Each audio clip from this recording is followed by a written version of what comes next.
चर्चा चल रही है 16 कारण भावना की। 16 कारण भावना की 5वीं भावना संवेग भावना। संवेग का अर्थ होता है जो सम्यक दृष्टि जीव होता है वह संसार से उदासीन भाव रखता है, संसार से भयभीत होता है, पंचदियों के विषयों में लिप्त होना नहीं चाहता, वह पंच परमेष्टि की आराधना और भक्ति में तल्लीन रहना चाहता है। गृहस्थी में रहकर के भी वह अपने आप का कल्याण करने का रास्ता खोजता है।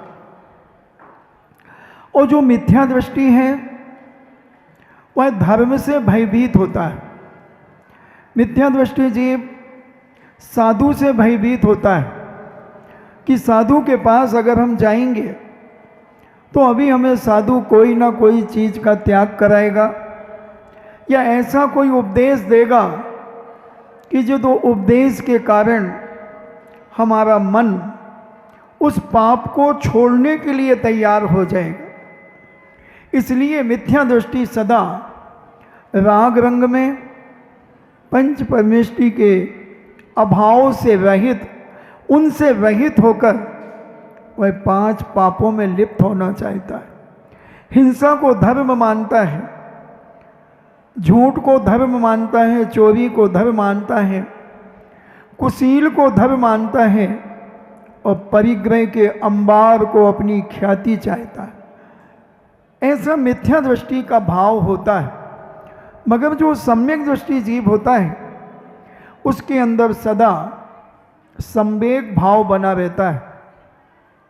वह विचार करता है कि हे भगवान, ऐसा समय कब आए जब मैं अपनी आत्मा को परमात्मा बनाने के रास्ते में चल पड़ूं, 5 पापों से छूटकर पंच परमेष्टि की आराधना में लिप्त हो जाऊं। ऐसा वह सदा काल चिंतन मनन करता रहता है। मगर गृहस्थी बसा ली है तो उस गृहस्थी का निर्वाह तो करता है मगर उस गृहस्थी का मालिक नहीं बनता।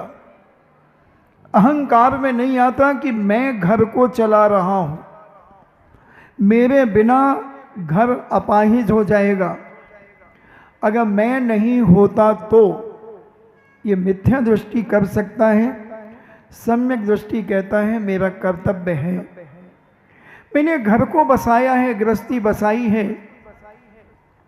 इसकी परिवारिश करना मेरा कर्तव्य है, मगर मैं ही कर रहा हूं, उसके मन में ये भाव जागृत नहीं होता। और विचार करता है कि अगर कोई दूसरा जिम्मेदार व्यक्ति मेरे परिवार में तैयार हो जाए तो मैं गृहस्थी छोड़ करके 5 पापों को छोड़कर पंच परमेष्टि की आराधना में तल्लीन होकर के मैं अपने जीवन को व्रती बन करके इस देह का विसर्जन करूं। कई लोग कहते हैं कि महाराज जी, भरत चक्रवर्ती को लोग घर में बैरागी कहते हैं। मुझे तो नहीं लगता कि वह बैरागी होगा, क्योंकि 96,000 रानियों का मालिक, 360 रसोइये जिसके जीवन में, 360 वैद्य जिसके यहाँ पर, 3.5 करोड़ बंधु बांधव जिसके, 96 करोड़ गांवों का मालिक, 6 खंड का अधिपति, 60,000 वर्षों में जिसने पूरे 5 मिलेज खंड और 1 आर्य खंड को जीता, ऐसा चक्रवर्ती जो एक पोदनपुर नगरी के लिए अपने भाई बाहुबली के ऊपर चक्र चला दे, वो घर में बैरागी कैसे हो सकता है? जब ये धीरे धीरे खुसुब चर्चा अयोध्या नगरी में चलती रही, जब एक दिन भरत चक्रवर्ती के सगे कानों में ये बात पहुंची कि लोग कह रहे हैं कि चक्रवर्ती घर में बैरागी कैसे हो सकता है, इतना आरंभ और परिग्रह से युक्त, जिसका सेनापति इतना बलशाली जय कुमार ऐसा चक्रवर्ती असंभव है कि वह वैराग्य से ओतप्रोत हो। जब चक्रवर्ती के पास यह चर्चा पहुंचती है, चक्रवर्ती उन सज्जनों से कहता है, भाई आओ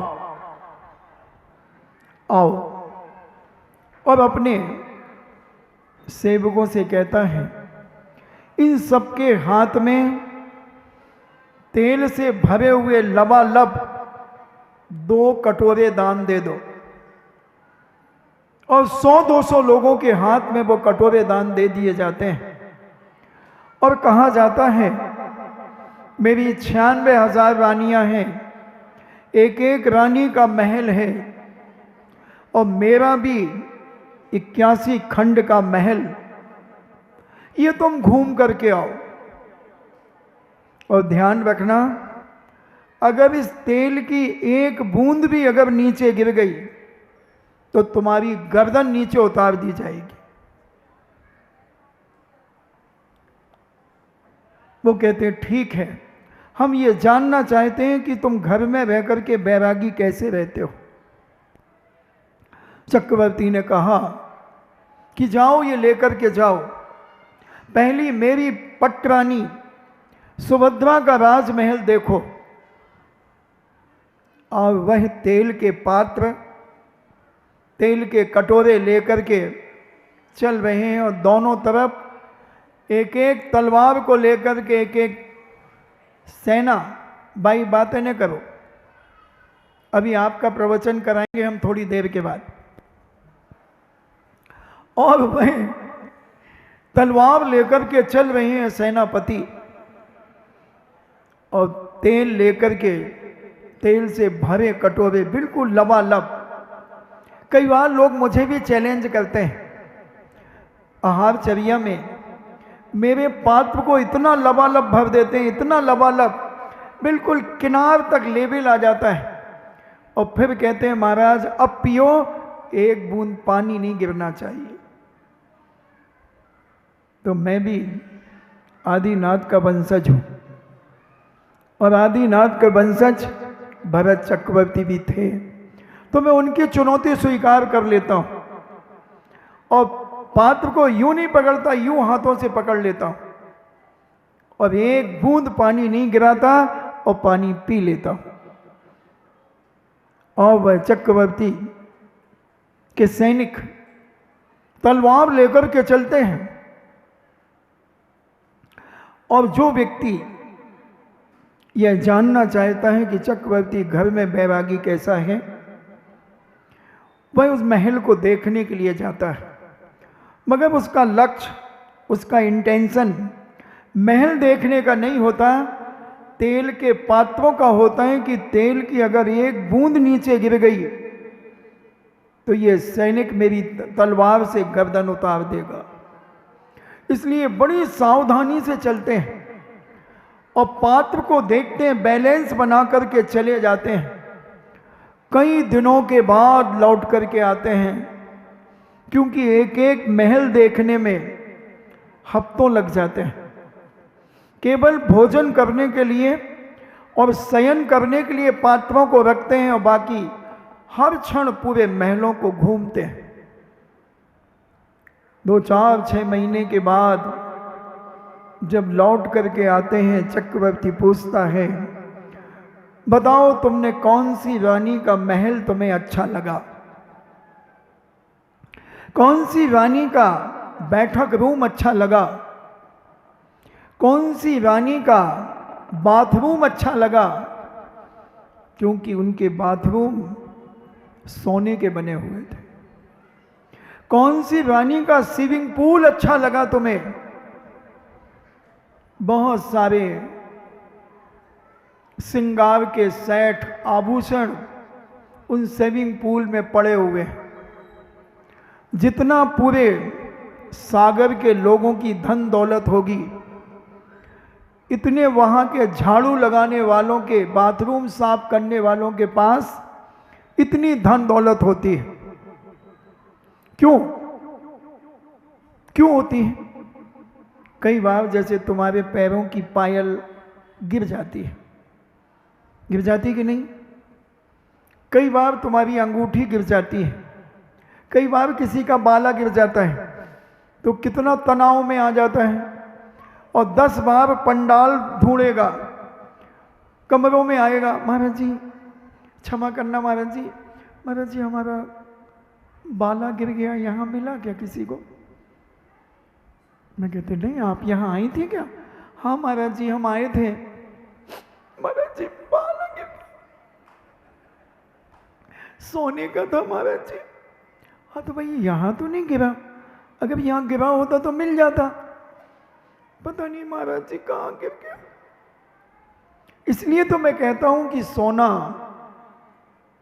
गुम जाए तो अशुभ होता है, सोना मिल जाए तो अशुभ होता है, और सोना उत्तेजना पैदा कराता है और चांदी शांति पैदा कराती है। इस पे मैंने एक प्रवचन दिया था आगरा के अंदर, चांदी के आभूषणों के ऊपर से प्रवचन दिया था। बहुत लाभदायक होती है चांदी, कभी फिर अपन चर्चा करेंगे। तो जब उनकी रानियां, जो 96,000 रानियों के 96,000 स्विमिंग पूल थे, तुम्हारे जैसे नहीं था कि तुम स्विमिंग पूल में जाकर पुपु करते हो, उसी में सुसु भी करते हैं। स्विमिंग पूल में जितने लोग नहाते हैं वो सब सुसु करते हैं, क्योंकि ये नियम है 99%, 99.9 कि आदमी जैसे ही पानी में जाता है या उसके ऊपर एक लोटा पानी डलता है तो उसे सुसु, चाहे 1 बूंद हो चाहे 10 बूंद हो, मगर सुसु की इच्छा होती है। और स्विमिंग पूल में कौन रोकने वाला है? वहां तो पुपु चल रहा है, और स्विमिंग पूल में सुसु और फिर मुंह में तो ये सुसु भी मुंह में जा रही है। मगर वो रानियों के स्विमिंग पूल सेपरेट रहा करते थे वो स्वयं, क्योंकि जब मोरारजी देसाई भी अपनी सुसु पी लेता था तो रानी भी कहती कोई बात नहीं, डोंट वरी, बी हैप्पी। तो वह उनके आभूषण स्नान करने में गिर जाते थे। तुम्हारे जैसे वो ढूंढती नहीं थी उसमें कि कहाँ चला गया मेरा डायमंड का कंगन, कहाँ चला गया मेरा डायमंड का बाजूबंद, कहाँ चला गया मेरा कौन सा सोना होता, प्लाटियम, क्या बोलते, प्लेटियम का मेरा हथफूल कहाँ चला गया, वो सब नहीं ढूंढती थी। और स्नान करके स्विमिंग पूल से अपनी दासियों से वस्त्र लेकर के और वस्त्र बदल करके पुनः अपने राजमहल में पहुंच जाती थी। जब उस स्विमिंग पूल को साफ किया जाता था, प्रतिदिन साफ होता था क्योंकि कोई काई ना लग जाए, और प्रतिदिन जब साफ होता था तो साफ करने वाले लोग वो सारे आभूषण उठा करके अपने घर ले जाते थे। रानी उनकी चिंता नहीं करती थी। इसलिए मैं कह रहा हूं कि सागर की जितनी संपत्ति है उतनी संपत्ति, धन दौलत, वैभव एक एक जमादार के पास था, एक एक जमादार के पास था। तो भरत चक्रवर्ती ने जब उनसे पूछा क्या तुमने मेरी सुभद्रा पटरानी का स्विमिंग पूल देखा? वो कहते मालिक हमने नहीं देखा। क्या तुमने रानी का शयन कक्ष देखा? मैंने नहीं देखा। एक एक व्यक्ति से जब ये पूछा गया, सभी ने एक ही बात कही कि मैंने नहीं देखा। फिर तुमने क्या देखा? 4-6 महीने में तुम लौट करके आए तो तुमने क्या देखा? बोले बस सरकार, हमने ये दोनों पात्र देखे, दोनों कटोरे देखे कि इनका एक बूंद अगर तेल जमीन पे गिर गया तो ये तलवार से हमारी गर्दन नीचे गिर जाएगी। चक्रवर्ती कहता बस, जिस प्रकार तुम्हारा इंटेंशन, तुम्हारा लक्ष्य, तुम्हारा उद्देश्य ये पात्र से एक बूंद तेल की नीचे न गिर जाए और अगर गिर गई तो तुम्हारी गर्दन कट जाएगी, उसी प्रकार मेरा भी लक्ष्य मोक्ष का होता है, रत्नत्रय पाने का होता है। मैं इस पुण्य के उदय को भोगता तो हूं, मगर उदासीन भाव से भोगता हूँ, संवेग भाव से भोगता हूँ कि हे भगवान, कहीं इन पंच इंद्रियों के विषयों में मैं रच पच न जाऊं और अपने लक्ष्य को भूल जाऊं, क्योंकि मुझे रत्नत्व प्राप्त करना है, मुझे चारित्र को प्राप्त करना है और नर से नारायण बनना है, आत्मा को परमात्मा बनाना है। इसलिए मैं प्रातः काल उठकर के ब्रह्म मुहूर्त में प्रतिक्रमण आलोचना करते हुए सामायिक में बैठ जाता हूँ। सामायिक में चक्रवर्ती जब खड़ा होता था तो इतना कंसंट्रेशन के साथ सामायिक करता था कि श्वास इतनी मंद हो जाती थी कि उनके हाथ की उंगलियों की अंगूठियां नीचे गिर जाती थी। और तुम जब जाप करते हो कितने चौकन्ने रहते हो, अगर पड़ोसी की अंगूठी गिर जाए तो तुम कब जेब में उठा करके रख लो पता ही ना चले और आंख बंद करके तुम ऐसे बैठे रहो। क्या सामायिक चल रही है, मगर सामायिक चल तो रही है मगर मस्तिष्क में नेशनल हाईवे ट्रैफिक चल रहा है। कितने विकल्प चल रहे हैं तुम्हारे जाप करते हुए, सामायिक करते हुए, कितने पंचेंद्रियों के विषयों की लालसा लिप्सा तुम्हारे मस्तिष्क में चल रही है, कितने पाप चल रहे हैं। कहाँ है तुम्हें संसार से संवेग, कहाँ है तुम्हारे अंदर इस भय, डरना कहाँ उत्पन्न होता है, कहाँ उदासीनता आती है।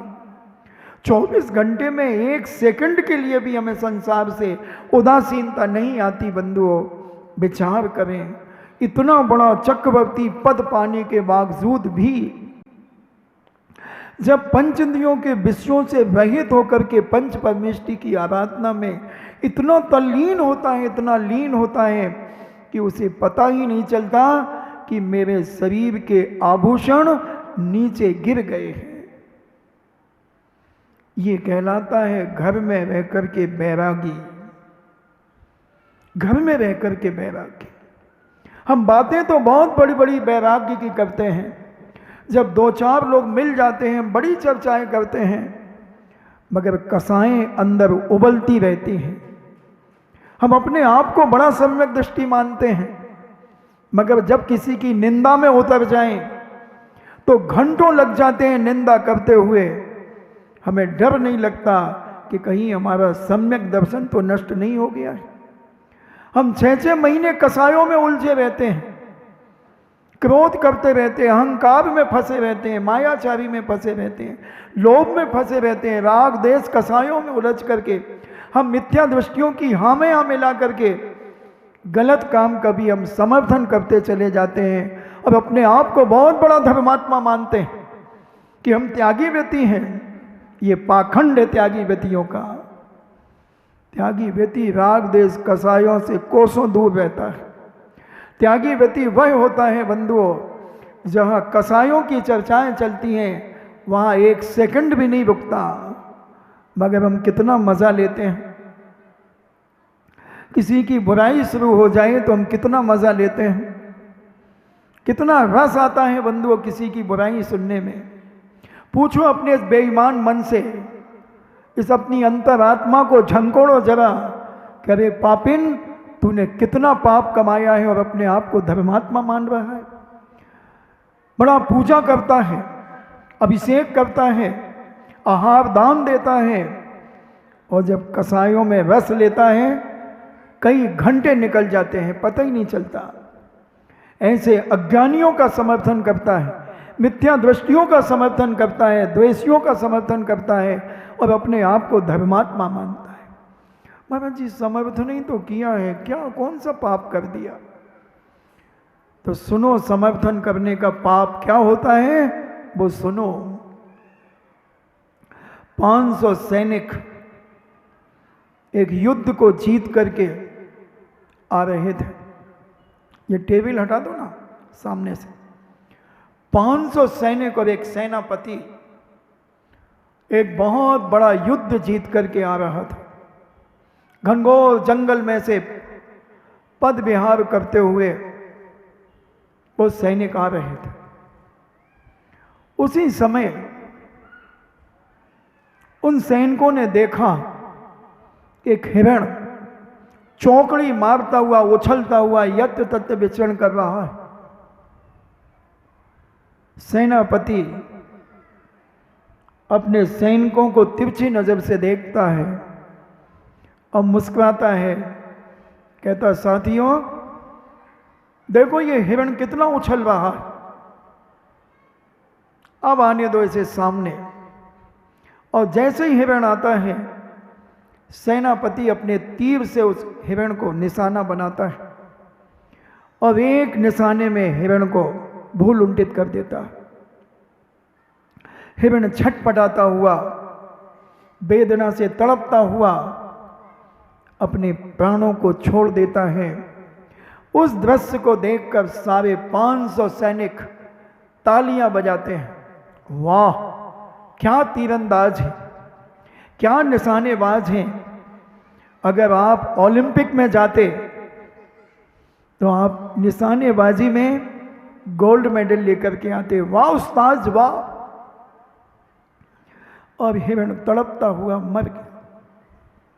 सैनिक अहंकार में चलते चले गए।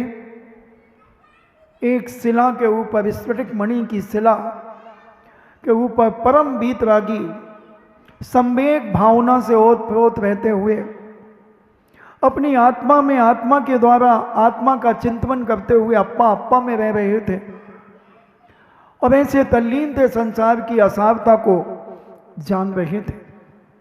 और जब ये सैनिक पूज्य मुनिराज के सामने से निकले, इनके पैरों की पदचाप से पूज्य मुनिराज का ध्यान भंग हो गया। मुनिराज की आंख खुली। मुनिराज देखते हैं कि अस्त्र शस्त्रों से युक्त, तीर कमानों से ओत-प्रोत, बल्लम और भालों से और तलवारों से सहित ये कहां जा रहे हैं। मुनिवर ने उनको देखा। अब उन सैनिकों की दृष्टि पूज्यवर के ऊपर पड़ी। कुछ लोगों ने अपने हाथ जोड़े उनको। पूज्यवर ने अपना करुणामय वात्सल्य से भरा हुआ आशीर्वाद जब दिया, अज्ञानी मिथ्या दृष्टि क्या जाने, उन्होंने सोचा कि ये कह रहे हैं रुक जाओ। एक बार ऐसा ही हुआ। पूज्य आचार्य महाराज स्वाध्याय कर रहे थे और आपके सागर नगर के पंडित पन्नालाल जी साहित्याचार्य पूज्य आचार्य श्री के पास दर्शनार्थ गए थे। जब आचार्य श्री राजस्थान से बिहार करते हुए आपके मध्य प्रदेश में पधारे थे, पन्नालाल जी महाराज, पंडित जी कहते हैं महाराज जी मैं पन्नालाल जी साहित्याचार्य, आचार्य जी ने आशीर्वाद दे दिया। तो पंडित जी सोचते हैं कि ये कह रहे हैं कि रुक जाओ। थोड़ी देर के बाद पंडित जी कहते हैं महाराज जी हमारी बस का समय हो रहा है, मैं पन्नालाल साहित्याचार्य हूँ। आचार्य जी ने फिर ऐसे आशीर्वाद किया। तो पंडित जी कहते महाराज जी हम लेट हो जाएंगे, हमारी ट्रेन छूट जाएगी, बस छूट जाएगी।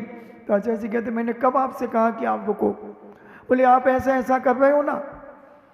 तो महाराज जी ने कहा कि तुम नमोस्तु कर रहे थे तो हम तुम्हें आशीर्वाद दे रहे थे, ये नहीं कह रहे थे कि रुको। तो ऐसी ही अज्ञानता उन सैनिकों ने कर ली।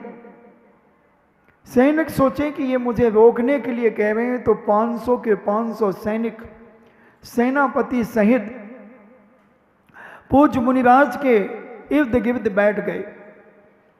और जब कोई बैठ जाएगा तो करुणा के धनी के मुख से कुछ ना कुछ निकलेगा।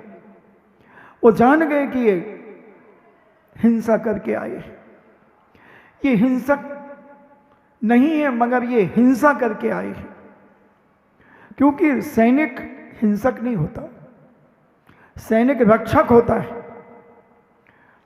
पूज्यवर ने अपने अवधि ज्ञान से जान लिया कि एक हिरण की हत्या करके आए हैं।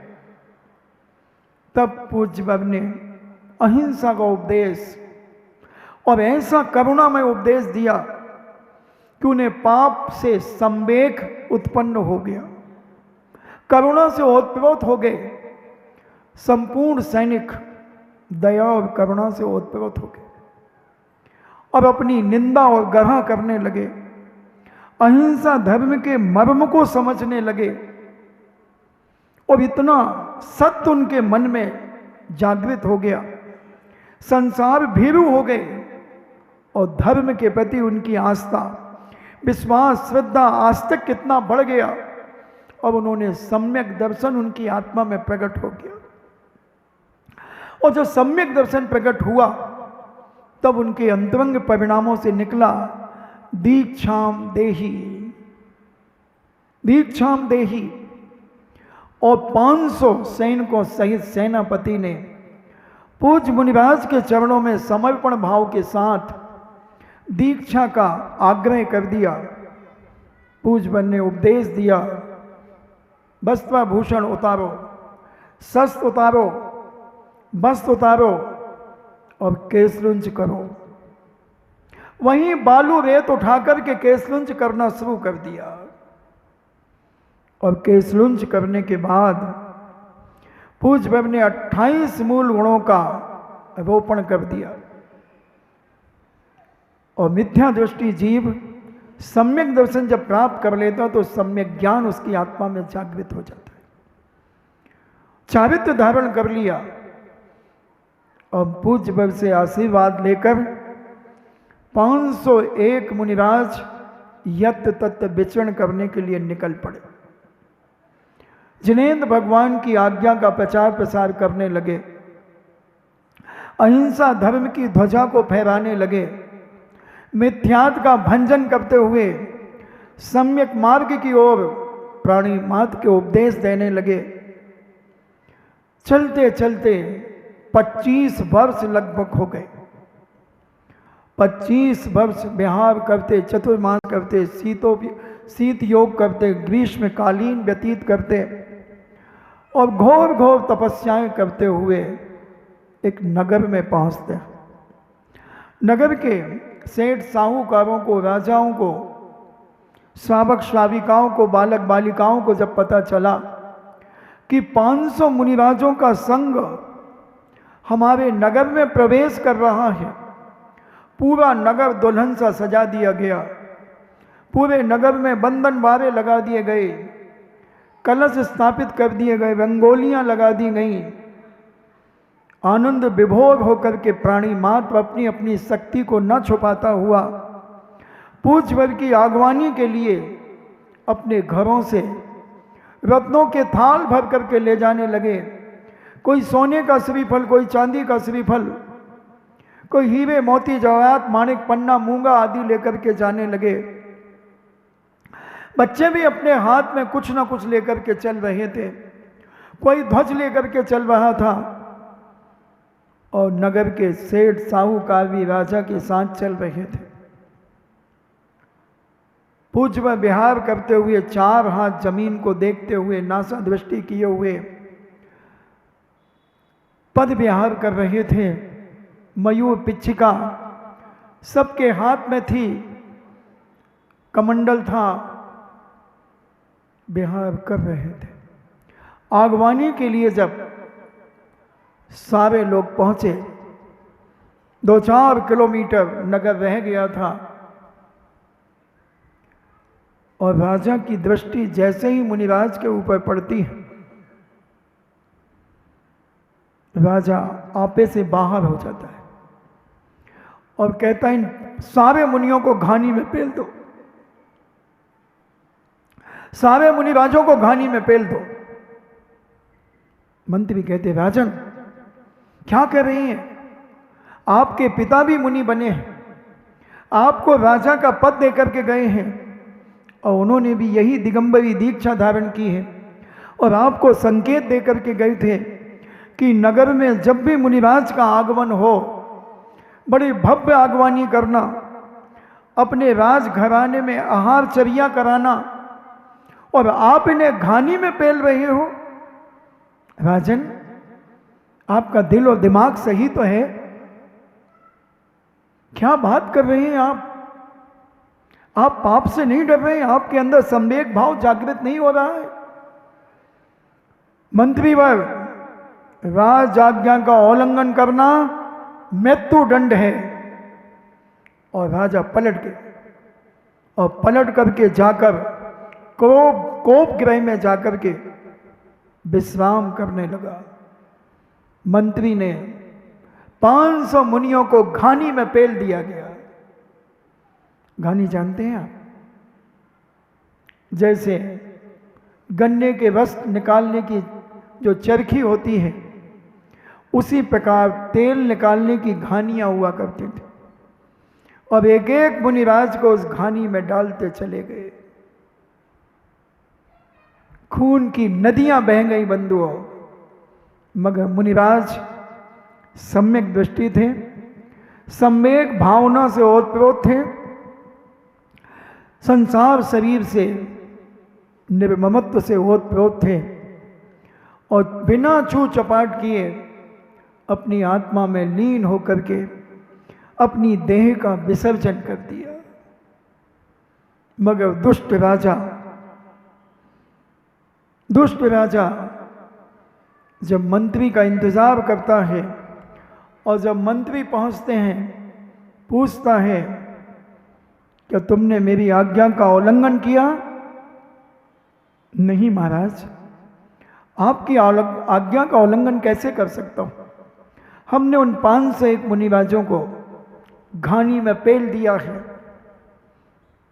क्या तुमने पेल दिया? हां, आपकी आज्ञा थी। तिल मिला जाता है, बिन पानी की मछली के समान तड़पता है और कहता मंत्री बड़ा अनर्थ हुआ। मैंने मुनियों के साथ इतना दुराचार करने का परिणाम क्यों किया? क्या कारण है? उन्हें देख करके मुझे ईर्षा भाव क्यों जागा? कसाय भाव क्यों जागा? वो तो पंच परमेष्टि है, भगवान के तुल्य हैं। मुझ पापी ने ऐसा अत्याचार क्यों किया? निंदा गरा से भर गया, आलोचना करने लगा और कहता है मुझे मुनिराज के पास ले चलो। मैं मुनिराज से प्रायश्चित लेकर के अपने जीवन का शुद्धिकरण करूंगा, क्योंकि मैं बहका के मैं आ गया। मेरा मन इतना बेईमान था, मैंने इस मन की बेईमानी नहीं समझी, इसका छल छलावा नहीं समझा, और इस छल छलावे के कारण मैंने अपने मन को नहीं संभाल सका और 501 मुनिराजों को घानी में पिलवा दिया। मंत्री मुझे मुनिवर के पास ले चलो। पहले इतनी जल्दी मुनिराज नहीं मिलते थे जितनी जल्दी आज मिल जाते हैं। मंत्रियों ने अनेक गुप्तचरों के द्वारा मुनिराज की खोज कराने के लिए जंगलों जंगलों में भेजना शुरू कर दिया। 4-6 महीने के बाद पता चला कि जंगल में मुनिराज तपस्या में लीन हैं। तब राजा अपनी बग्गी में बैठकर मुनिराज के पास जाता है। मंत्री निवेदन करते हैं कि हे पूज्यश्री, हमारे राजा से एक बहुत बड़ा अपराध हुआ है। इतना बड़ा अपराध कि इन्होंने मुनि की निंदा तो की है, मगर मुनियों को घानी में भी पिलवा दिया है महाराज। इसका प्रायश्चित क्या होगा? ना जाने किसकी बातों में आकर कौन निकृष्ट पापी था, पूर्व जन्म का कसाई, दुराचारी, पापी, अत्याचारी, आतंकवादी, किसके बहकावे में आकर के इस जीव ने ऐसा दुराचार किया है। तब पूज्य भगवदी ज्ञान के माध्यम से जानते हैं और कहते हैं सुनो, तुम पूर्व की पर्याय में हिरण की पर्याय में थे और तुम्हारा तीर के द्वारा सेनापति ने जो हत्या की, उस हत्या का समर्थन इन 500 सैनिकों ने तालियां बजा करके किया और शाबाशी दी। वाह, क्या निशाना है आपका, क्या निशानेबाज हैं आप। और चरण छू करके उसे धन्यवाद प्राप्त किया। और तुम मर करके इस नगर के राजा रानी के गर्भ में आकर तुमने राजकुमार के रूप में जन्म लिया। और जब तुम युवा अवस्था पर आए राजा ने तुम्हें युवराज बनाया। और राजा जब संवेग भावना से भर गया, संसार की असारता को जानने लगा, पंचदियों के विषयों से तृप्त हो गया, तब वह वैराग्य से भर गया कि एक दिन तो मरना ही है। जो कल कहा था, अमर नहीं कोई धरती पर, मरते कौन बचावे, मंत्र तंत्र कछु काम न आवे, मरण घड़ी जब आवे, निर्बल हो या वीर बली हो, काल बली ले जावे, जाने वाला जाता जावे, रोने वाला रोवे, सुंदर काया भी मरघट में, राख राख हो जावे। तो ये विचार करता है। तब मुनिराज संबोधन देते हैं कि तुम्हारे पिताश्री ने अपना राजपाट त्याग करके तुम्हें संबोधन देकर के, निर्देश देकर के, उन्होंने वही दिगंबरी दीक्षा धारण की जो मैंने प्राप्त की है, जो 500 मुनि राजों ने प्राप्त की थी। और तुमने इतना निकृष्ट कार्य किया है, नियम से तुम दुर्गति के पात्र होगे। आयु बंद अगर हो गया है तो तुम्हें दुनिया की कोई ताकत बचा नहीं सकता बंधु। कितना भी धर्म कर लेना, कितना भी पूजन पाठ कर लेना, कितने भी दान दे देना, क्योंकि आयु बंद किस समय हो जाए पता नहीं चलता बंधु। विचार करना, संवेग भाव जागृत होना चाहिए। मगर हम निकृष्ट लोगों की संगति में आकर अपने आप को भी निकृष्ट बना लेते हैं। पापियों की संगति में आकर बिना जाने समझे, बिना सोचे समझे उनकी हाँ में हाँ मिला करके हम स्वयं एक पाप की गठरी अपने जीवन में बांध लेते हैं और मुनि राजों की निंदा करा करने लगते हैं। उनकी उपेक्षा करने का परिणाम हम अपने जीवन में कर लेते हैं। जब ये कर्म है बंधुओं, हमारे पूज्य मुनि श्री भी कहते हैं, कभी किसी से मत डरना, भगवान से भी मत डरना बंधु, गुरु से भी मत डरना, पप्पू यादव से भी मत डरना, छोटे शकील से भी मत डरना, दुनिया के जितने भी गुंडे बदमाश हो उनसे मत डरना, अमर कोरी से मत डरना। बहुत खूंखार गुंडे हैं बंधु। एक ऐसा गुंडा जिसकी मैंने बात की अभी, दोनों हाथ काट दिए थे उसने। बड़े खूंखार लोग हैं, उनसे भी मत डरना। मगर एक से डरना, एक बहुत बड़ा गुंडा है, बहुत बड़ा गुंडा है बंधुओं, बहुत बड़ा गुंडा है जिसका नाम है कर्म। तीर्थंकर जैसी ताकत भी इन गुंडों से इससे नहीं बची। गुंडा कहो, न्यायाधीश कहो, मजिस्ट्रेट कहो, जो तुम्हें उपमा देना हो कर्म को दो, मगर ये किसी से नहीं डरता। तीर्थंकर जैसे इसकी चपेट में आए, तीर्थंकर जैसे पिटे हैं बंधुओं, फिर तुम किस खेत की मूली हो, तुम तो बहुत बहुत मामूली हो। तीर्थंकर जैसे पिटे हैं, विचार कर लेना। मगर जब हम अहंकार के शिखर पर चढ़ जाते हैं और ऐसे हेरा खेरा नत्थु खेरों की बातों में आकर हम अपने अहंकार में भी चढ़कर उसकी हाँ में हाँ मिला देते हैं और मुनि राजों का अपमान करने में हम चूकते नहीं हैं, तो कर्म कहता है बाबा जी चिंता मत करो, इनकी फाइल हमारे पास रेफर करो। ये तुम साधुओं से नहीं सुधरेंगे, इनकी चमड़ी हम उधेड़ेंगे और नमक और मिर्ची के पानी का छिड़काव करके इनको इनकी नानी भले मर गई हो मगर हम जिंदा करके दिखाएंगे कि देख तेरे नानी का कौन लगता, दोहता पोता क्या लगता, नानी का क्या कहलाता, बेटी का लड़का, नाती। तो नाती की नानी जिंदा करके देखेगी कि हमारे दुष्ट नाती ने इतना अत्याचार किया, इतना पाप किया, अब ये पिट रहा है, कर्मों की मार खा करके सड़ रहा है, तो नानी की 64 धार फूटेगी और पापी सड़ता रहेगा, सड़ता रहेगा।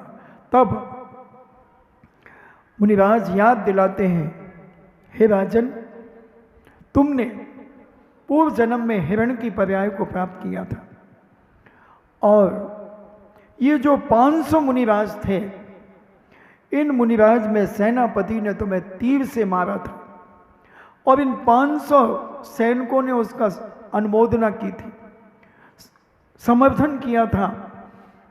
और पूज्य मुनिराज का उपदेश सुनकर उन्होंने तो अपनी निंदा गरा करके अपना पाप का प्रायश्चित कर लिया, मगर तेरा क्या होगा रे कालिया? सरकार आपका नमक खाया है? तो मुनिराज कहते गोली भी खा, गोली भी खा। अब तूने जो 500 मुनियों को घानी में पेला है, इसका तेरा क्या होगा? तू तो समझदार था, तेरे पिता मुनि बने थे, तू तो धर्मात्मा था, तेरे अंदर मुनिराज को देख करके भले कसाई जागी थी, पूर्व जन्म के पुण्य के उदय के कारण तेरी कसाई जागी थी, मगर तू तो राजा था, तेरा कर्तव्य था कि अपने परिणामों को रोक लेता, समता परिणाम रख लेता, मगर तूने जो आदेश दिया है, अब तेरा क्या होगा? उसी प्रकार अगर हम गलत आदमी का समर्थन करते हैं, हमने थोड़ी किया है, वो तो उसकी हाँ में हाँ मिलाई है, तो कृत कारित और अनुमोदना का पाप तीनों का बराबर होता है। बंधुओं, अब तैयार हो जा, तेरे जीवन में भी कोई ऐसा संकट आएगा कि दुनिया की कोई ताकत तुझे बचा नहीं पाएगी, कोई नहीं बचा पाएगी। बंधुओं, ये निधत निकाचित कर्म है और निधत निकाचित कर्म बिना फल दिए हुए नहीं जाता, फल तो भोगना ही पड़ेगा। कितनी भी पूजा पाठ कर ले, कितना भी स्वाध्याय कर ले, कितना भी दान दे दे, बड़े बड़े सोने के चिनालय बना दे, तो भी कोई फर्क नहीं पड़ता, क्योंकि तूने किसके साथ धोखा किया है, किसके साथ अत्याचार किया है, किसके साथ छल कपट किया है, किसको तूने निंदा और गरा और लोगों से भड़काया है। अब बस तैयार हो जा, तेरा भी कर्म फूटेगा। आज नहीं तो कल बकरे की अम्मा कब तक खैर मनाएगी, एक ना एक दिन तलवार के नीचे आएगी ही आएगी। बंधुओं, विचार करें, समझें। कभी भी अगर तुम सम्यक दृष्टि हो, धर्मात्मा जीव हो, त्यागी व्यति बनने का भाव है, त्यागी व्यति हो, तो कभी किसी का समर्थन मत करना, गलत कार्य का, गलत कार्य का समर्थन मत करना। ऐसी जगह से सम्यक दृष्टि जीव उठ करके चला जाता है, वो बैठता नहीं, रस नहीं लेता, मगर हम तो रस लेते हैं। जैसे छोटा बच्चा ऑरेंज की गोली मुंह में रख कर के चूसता रहता है, ऐसे ही हम राग देश रूपी कसाय रूपी गोली का रस हम भी चूसते रहते हैं और दूसरे लोगों को भी खिलाते रहते हैं। तो ये लोभी, ये कसाई व्यक्ति जब सड़ सड़ के मरते हैं बंधुओं, इनको कंधा लगाने वाला भी व्यक्ति कोई नहीं मिलता, इनको दो शब्द जनवाणी के सुनाने वाला भी कोई नहीं मिलता, और ये तड़प तड़प करके आप्त ध्यान और रौद ध्यान से सड़ करके दुर्गति में जन्म लेते हैं। इसलिए अभी कुछ नहीं बिगड़ा, कुछ नहीं बिगड़ा। सुबह का भूला शाम को घर लौट के आ जाए तो मैं उसे भूला नहीं कहता, मैं उसे डिज्नीलैंड का झूला कहता हूँ। यानी जब जागे तब सवेरा है। आई एम सॉरी प्लीज अपने अंदर से कर देना, अपनी निंदा गरा कर देना, अपना प्रायश्चित कर लेना बंधुओं, और संवेग से भर जाना कि हे भगवान मैं इतना पापी। भैया घड़ी रखना, घड़ी तो अभी 11:15 बजा रही, आहार चर्या से लौटने का समय व्यक्त कर रही है। 8 बज गए। अच्छा, तो हम समझने का प्रयास करें, जानने का प्रयास करें, अपनी अंतरात्मा में संवेग भाव उत्पन्न करें और विचार करें कि हे भगवान हम इतने पापी, हम मुनियों के ऊपर भी उंगली उठा सकते हैं, उंगली उठा सकते हैं। इतना ज्ञान हो गया हमारे अंदर, हम इतने समझदार हो गए, हम इतने बुद्धिशाली हो गए। अरे न बुद्धिशाली हुए हो, न समझदार हुए हो, न ज्ञानवान हुए हो, तुम मिथ्या दृष्टि हो गए हो, तुम दुराचारी हो गए हो, तुम आतंकी हो गए हो। तुम अपना विनाश कर रहे हो, दूसरों का विनाश की तैयारी करवा रहे हो। राजा सैनिक ने, आज समय हो रहा है, फिर चर्चा करेंगे संवेग भावना। महाराज जी कब तक चलेगी, कब तक चलेगी ये तो मुझे भी नहीं मालूम। जब 10 महीने में 4 भावनाएं पूरी करके आया हूँ, तो 5वीं भावना पहले चतुर्मास में दर्शन विशुद्धि चालू हुई थी आगरा के अंदर। दर्शन विशुद्धि, विनय संपन्नता, शील वित्वेषु निवृत्तिचार, अभीक्ष ज्ञानोपयोग, ये 5वीं भावना चल रही है। क्या पता पूरा चतुर्मास हो जाए और 16 कारण भावना पूरी ना हो पाए, क्योंकि मैं लकीर का फकीर नहीं हूं, लकीर का फकीर नहीं हूं। मैं वह बात कहता हूं, तुम्हारे अंदर का मिथ्यात्व निकाल करके तुम्हें सम्यक मार्ग में लगाना चाहता हूं, तुम्हारे अंदर की कसायों को मिटाना चाहता हूं। मैं तुम्हें वो विरेचन देना चाहता हूं, जैसे किसी को पोटी बंद हो जाती है ना, तो उसे क्या देते वो, एनीमा, एनीमा देते हैं। ऐसे ही मैं जिनवाणी रूपी एक काढ़ा तैयार करता हूं जिनेंद्र भगवान की वाणी का, और वो काढ़ा तुम्हें पिला करके और तुम्हारा पेट साफ कराऊंगा। जो तुम्हारे कब्जियत हो गई है, वो कब्जियत, मिथ्यात्व रूपी कब्जियत तुम्हारी साफ करा करके अनंतानबंदी कसाय जो तुम्हारे अंदर प्रकट हो गई है, उस अनंतानबंदी कसाय का सत्यानाश करके और तुम्हें वह सम्यक दर्शन रूपी रत्न तुम्हारी अंतरात्मा में प्रकट कराना चाहता हूं। इन्हीं मंगल भावना के साथ जनवाणी स्तुति।